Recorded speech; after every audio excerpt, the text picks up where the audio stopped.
Hi everyone again. My name is Nevzet Celik, and I am Director of Paris Advanced Research Center. Today we are honored to host Gaspard Estrada to discuss Argentina election. Mr. Estrada is a research fellow at CERI Center for International Studies and the Executive Director of OPALC.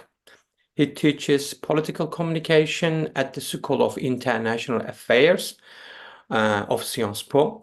Gaspard Estrada has lectured at Sciences Po, at the École Normale Supérieure, at the Free University of Brussels, at the Institut of Haute Études d'Amérique Latine, Université Paris 3, at the University of Paris 8, at the University of Paris 1, at the National Autonomous University of Mexico, at the Royal Institute of International Relations of Belgium, at Egmont Institute, at the Institute of Higher Studies of National Defense, at the European External Action Service of the European Commission, at the Organization for Economic Cooperation and Development, OECD, at Casa Madrid, at the National Assembly, as well as the Royal Academy of Morocco.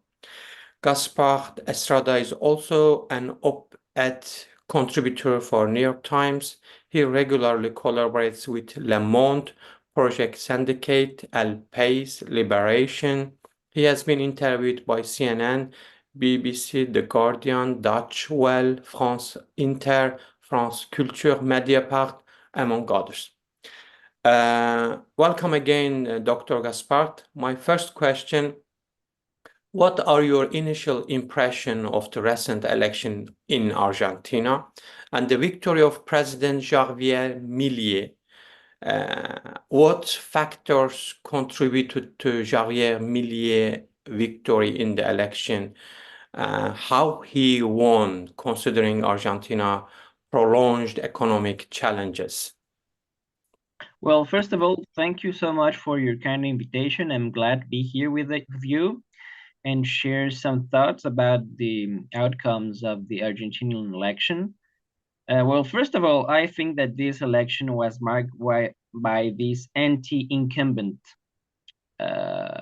atmosphere that has been developing in the region, the whole region, during the last few years. I can tell you that besides few countries, I would say, like, most of all, like Paraguay, in case of competitive democratic countries, and illiberal countries like Venezuela or Nicaragua or Cuba, this anti-incumbent trend has been developing through the region, and actually almost every election since at the presidential level, at least since the start of the pandemic situation, every country has been transformed by this situation. So basically, there have been changes in all countries, and this is very,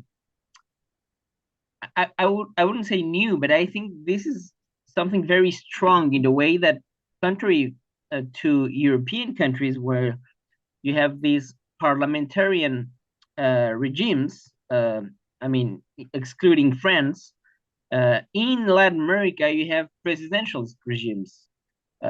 So normally, in another situation, the incumbent would have a bonus when he tries to be reelected, or at least his party wants to support another candidate from the same coalition. And this is not what's happening in the region right now. You saw that in last year in Colombia with the election of Gustavo Petro. You saw that in Brazil with the re-election of Lula, and in the case of Argentina, it was the same thing. What is specific about the Argentinian situation? You have two governments, one of the center-right, chaired by Mauricio Macri, and then another one from the center-right, center-left. It was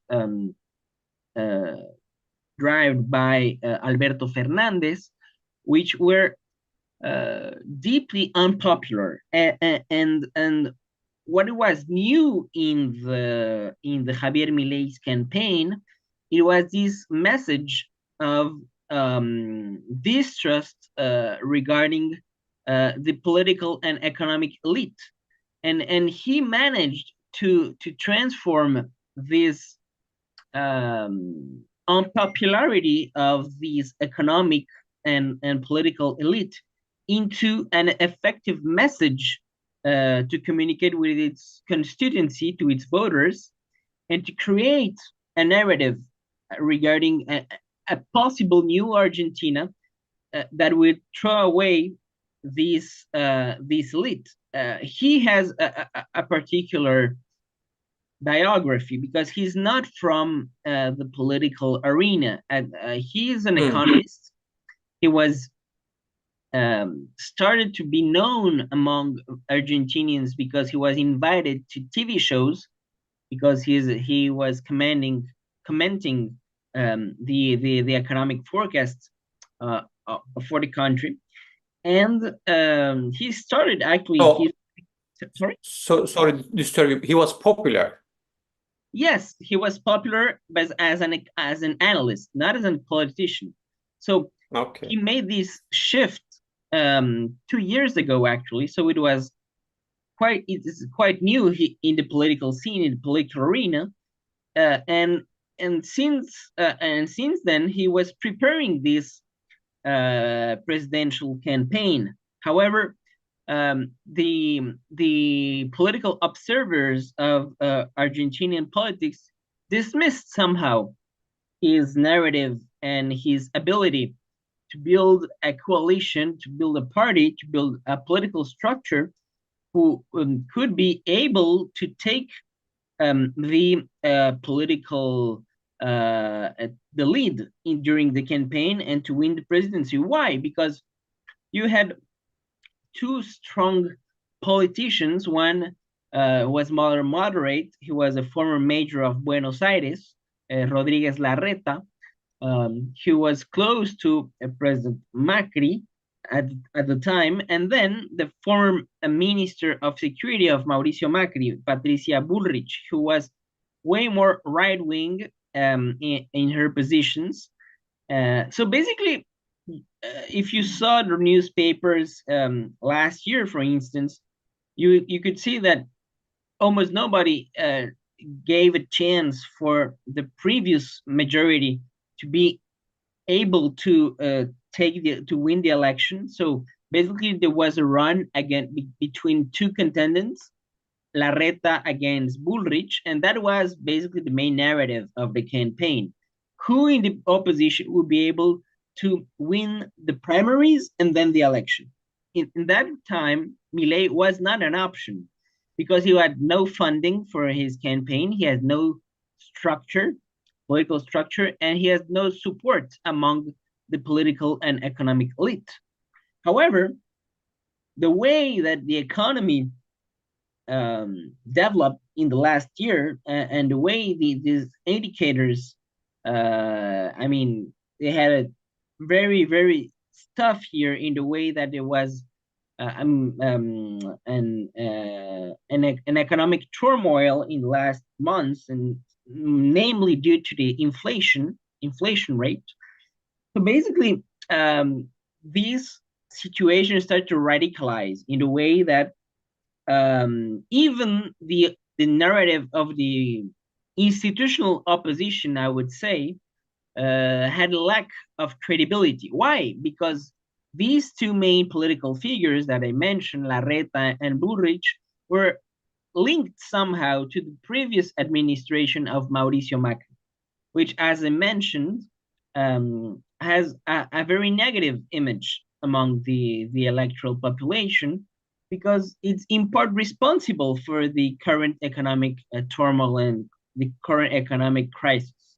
So it's in this regard when I think that the spin made by Javier Milei's team was somehow clever because he was able to transform this very dramatic economic situation into a very strong and very powerful political narrative. And he was able to set the agenda during the primaries campaign, because also you have to have in mind that Argentina has a very specific electoral law, because you have, before the two rounds of the election, you have a primary, which normally takes place in August, and which is mandatory. It's legally binding for all of the political parties. So basically, it's a first round before the first round. So basically, in Argentina, you have three rounds, and he was able, during this primary electoral period, Milei, to set the agenda, and more specifically around his core messages, which is diminish the part, I mean, the attributions of the state, and the place of the state in the Argentinian economy. And also, he also emphasized this need to make a very important shift in the way the Argentinian economy works, and more specifically, to implement a series of liberal measures. So this agenda setting by Milei's teams and his use of social media, I would say more specifically TikTok, in this social media campaign, allowed him to start to mobilize and to create a network of sympathizers, and more specifically among the Argentinian youth. If you see the polls during the campaign, and then afterwards, the election results, you see that there's a clear cleavage between generations. Javier Milei's voters were very, I mean, the constituency of Javier Milei is very strong among the youth, among also men, and more specific, men who work but who have precarious way of living.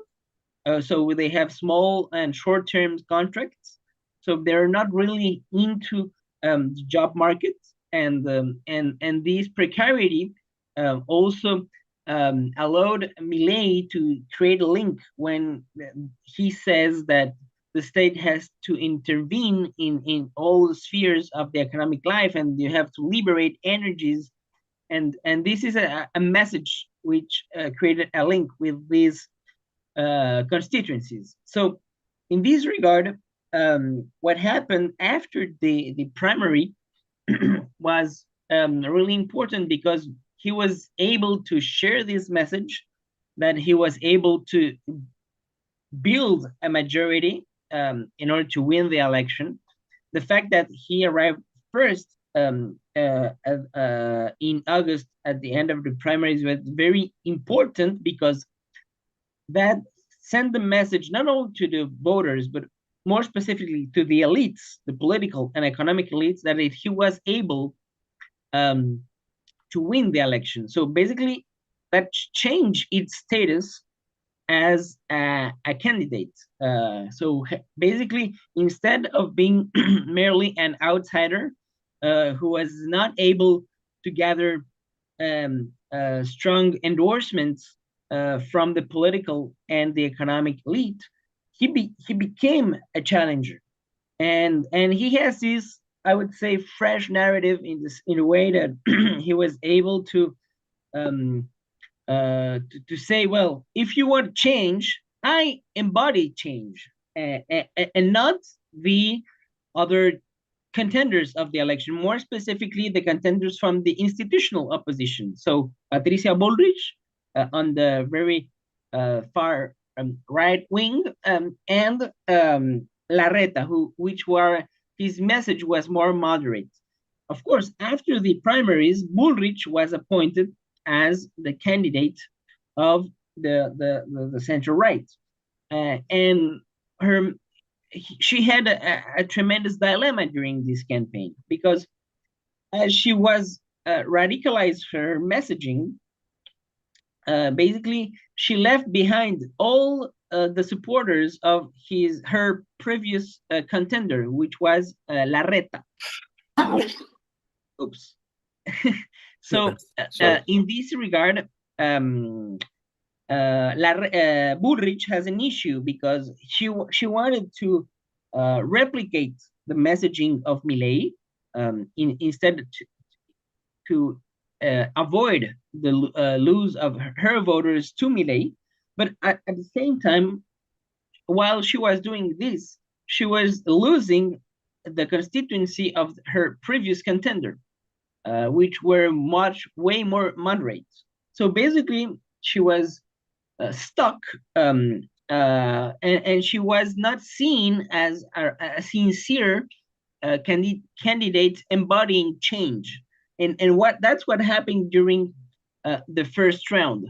So basically, Milei consolidated his messaging as the candidate of change, and on the other side, Massa was able to gather the constituency of the officialist coalition, previous officialist coalition. So at the end of the day, at the end of the first round, you had Milei, which was stable. He did not have an increase in the numbers of voters, but he was able to give more, I would say, more strength to his messaging and to his endorsements among the political and economic elite.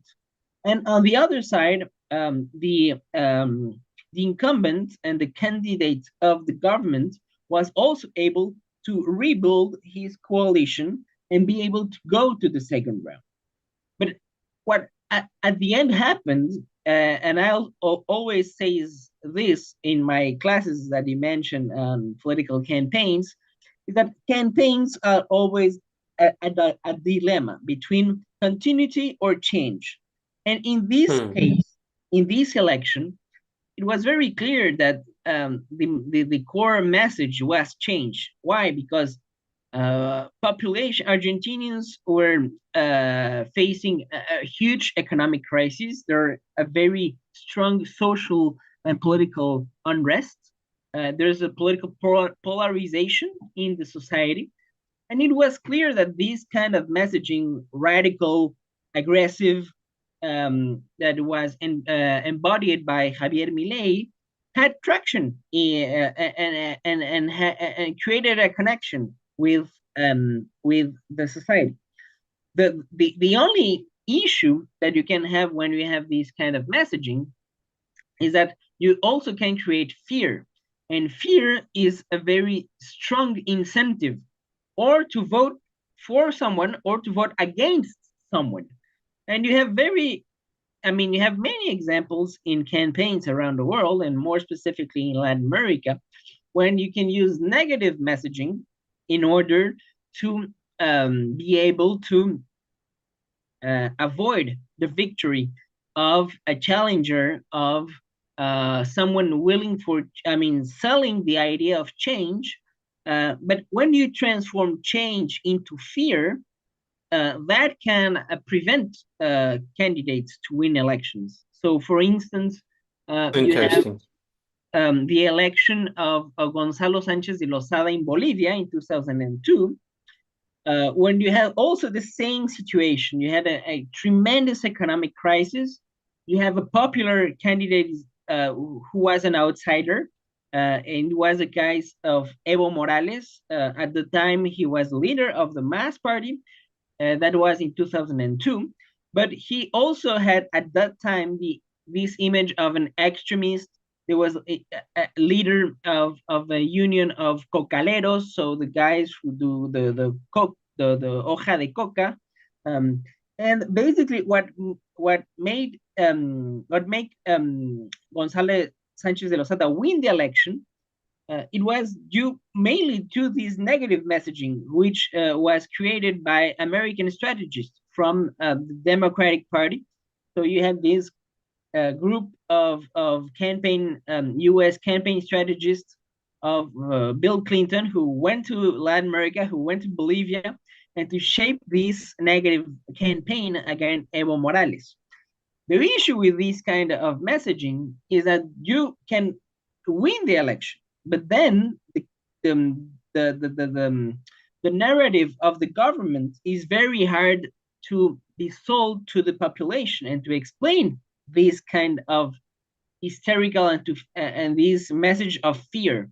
And that's actually what happened in Bolivia. 6 months later, Gonzalo Sanchez de Lozada was ousted by a series of protests and due to the mass violence in the streets of La Paz, due to some measures that were implemented by Gonzalo Sanchez de Lozada. And I mentioned this very specifically because when you see what's happening now with the first measures of Javier Milei, which are very strong and starting to create, a strong satisfaction, a strong sentiment of anger among some,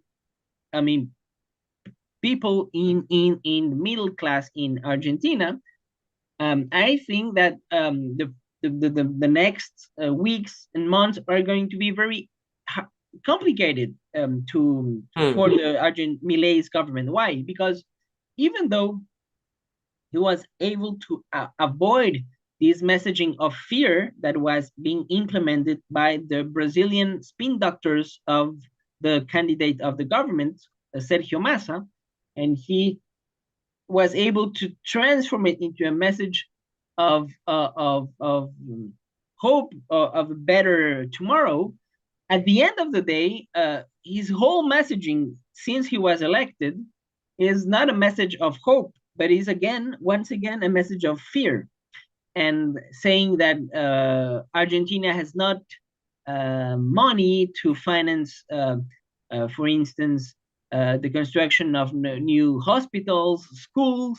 So basically, this public spending will be very tightly controlled, and that the fact that Argentina is going to be on hold because he want to curb inflation.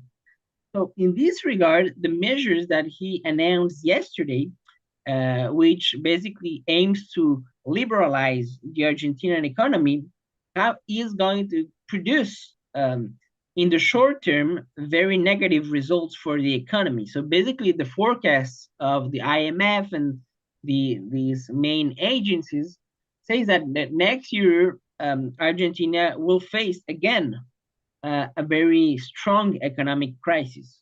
And actually, in the short term, what analysts say is that inflation is going to expand even more next year. So in this regard, what I see is a context of more political turmoil in Argentina because Javier Milei suffers because he has a lack of majority in the parliament, in both houses, Senate and the House of Representatives. So he will face a tremendous opposition from the previous administration, and he will suffer to pass his bills in the legislative. So I think that the next months and weeks and months are going to be very complicated because he does not have both this support in the Congress, and also his messaging of fear he's not going to expand his majority with this and his constituency with this kind of messaging, but on the contrary, I think he will be facing more and more opposition, not only in the parliament, but also in the streets. Well, thank you. You really summarized very well, because I was going to ask you about his economic program. And as far as I understand, he has no majority in parliament, and he has no support. And we have heard in the news Argentina long-standing economic struggles. Are there specific economic or program that the Javier Milei focus. Well, now you said his economy or the political program will face a big challenge in coming next month. Do you think early election or what we will see in the coming months from Argentina? Well, I think that Argentina will be facing a very difficult economic situation in the next weeks and months because it aims to liberalize the economy, to privatize the state-owned companies, mainly in the energy sector, in the media sector, in the telecom sector. So there will be this strategy that is going to be taking place. But also in the short term, Argentina has to finance its payments to the IMF because, as you know, Argentina has one of the largest programs of support that the IMF ever made. It was a program of, the amount of money is more than $40 billion that were borrowed by the IMF to Argentina in 2018. So basically, Argentina has to pay its commitments to the IMF, and due to this lack of external funding, due to this issue with the economy, Argentina is more and more reliant on, for instance, China to be able to pay and to have reserves in its central bank. However, the foreign policy objective of Javier Milei is not to maintain this relation with China that was supported by President Fernandez. He already said that he wants to be aligned with the United States. He wants to be close to Israel. He wants to reshape its relation with the European Union. I don't know to which extent, but at least he mentioned clearly the U.S. I know that his foreign affairs ministers made her first official visit to France. So he was in Paris yesterday. But I think that the relation with China is going to be a real issue. And due to this lack of dialogue with the Chinese authorities, Beijing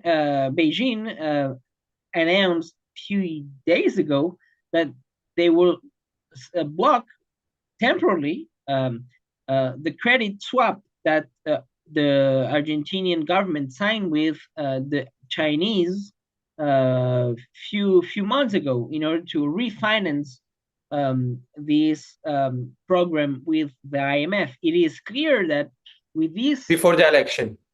Yes, it was before the election. So if Argentina is not able to have this $6.5 billion exchange swap with China, it will be hard for Argentina to comply with the agreement with the IMF. A few days ago, the Latin American Development Bank, CAF, also borrowed $1 billion to Argentina in order to be able to pay this contract with the IMF. But I think that the regional development banks of Latin America, which are basically CAF and the IDB, won't be able to support Argentina, in the scale that is needed by this country in order to comply to its financial requirements. So it's clear that without a reshuffle of the relationship between Beijing and Buenos Aires,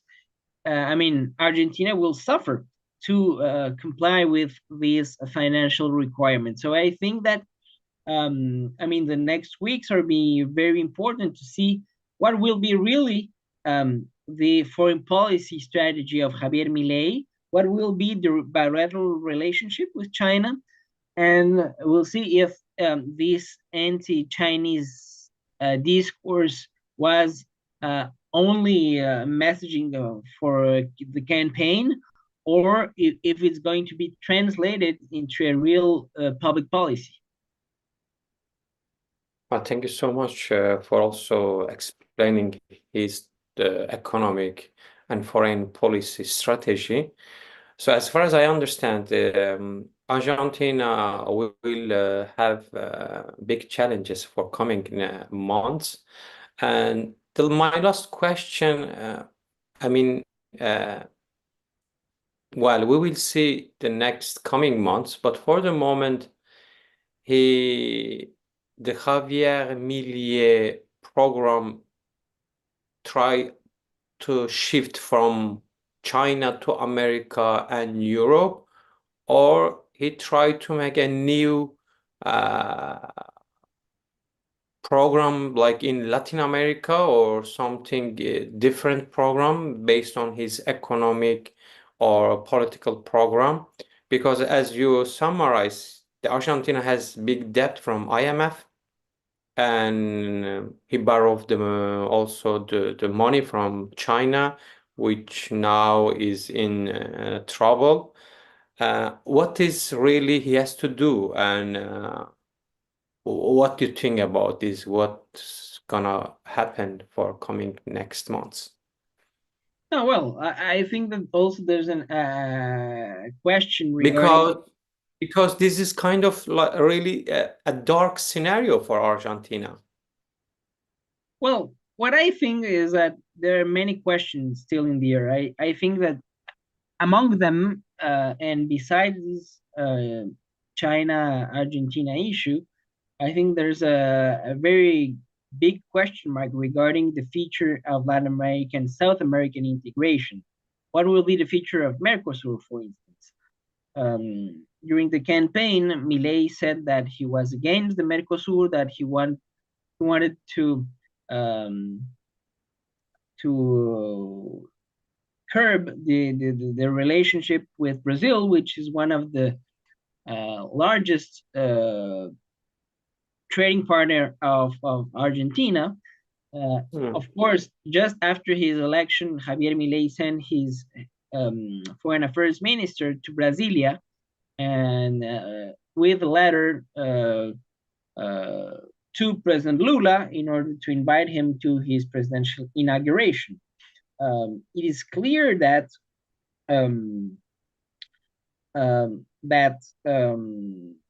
this economic relationship and this political tie is very important for both Argentina and Brazil.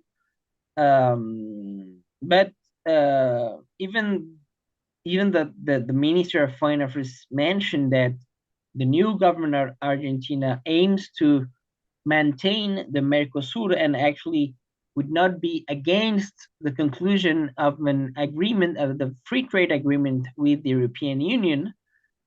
We do not have like really technical and empiric clues about what's going to happen regarding this very complicated and complex negotiation that has been taking place for more than 20 years. So I think that now the Brazilian government, which is staying on hold, waiting for very concrete signs from the new Argentinian administration, and see what is the real willingness of this new leadership. Are going to engage sincerely with the Mercosur and with the European Union in order to sign and to be able to implement these agreements? Well, I think that's also a big question mark. Is Argentina willing to engage, for instance, another regional forum called UNASUR, which has been reactivated this year by Brazil and other countries such as Colombia, such as Uruguay, such as Venezuela. So I think that yes. Is it kind of economic platform for Latin America? No, UNASUR, it's a it's a political agreement which has three deliverables on security, on health, and also in some energetic issues. And these political organization, which has its headquarters in Quito, was deactivated few years ago. I would say like 8 or 9 years ago. And now, after the return of Lula to the presidency, Lula, jointly with other South American leaders, are willing to restart and make a reshuffle of this organization. And this organization had a strong support from the previous Argentinian administration. So another question mark is, Javier Milei is willing to pursue this engagement or not? I think that's another important topic that is going to be raised in the next weeks and months. And that also will shape the way that Argentina will be engaging with its regional neighbors and partners. So I think these are regarding this South America perspective. These are the main questions that are being raised by the partners of Argentina in the region. Dr. Gaspard, it's really a pleasure to hear you. You really summarize very well. All my question has been answered. And thank you again for accepting our invitation. And it was a pleasure to host you. Well, thank you so much for having me. And please, if you want to reach me, I'm available at Sciences Po. Thanks so much. Thank you. Thank you so much. I will visit you to have a couple of coffee. Thank you. Of course. Thank you. Bye. Have a good vacation, and I hope to see you soon. Absolutely. You too. Bye bye.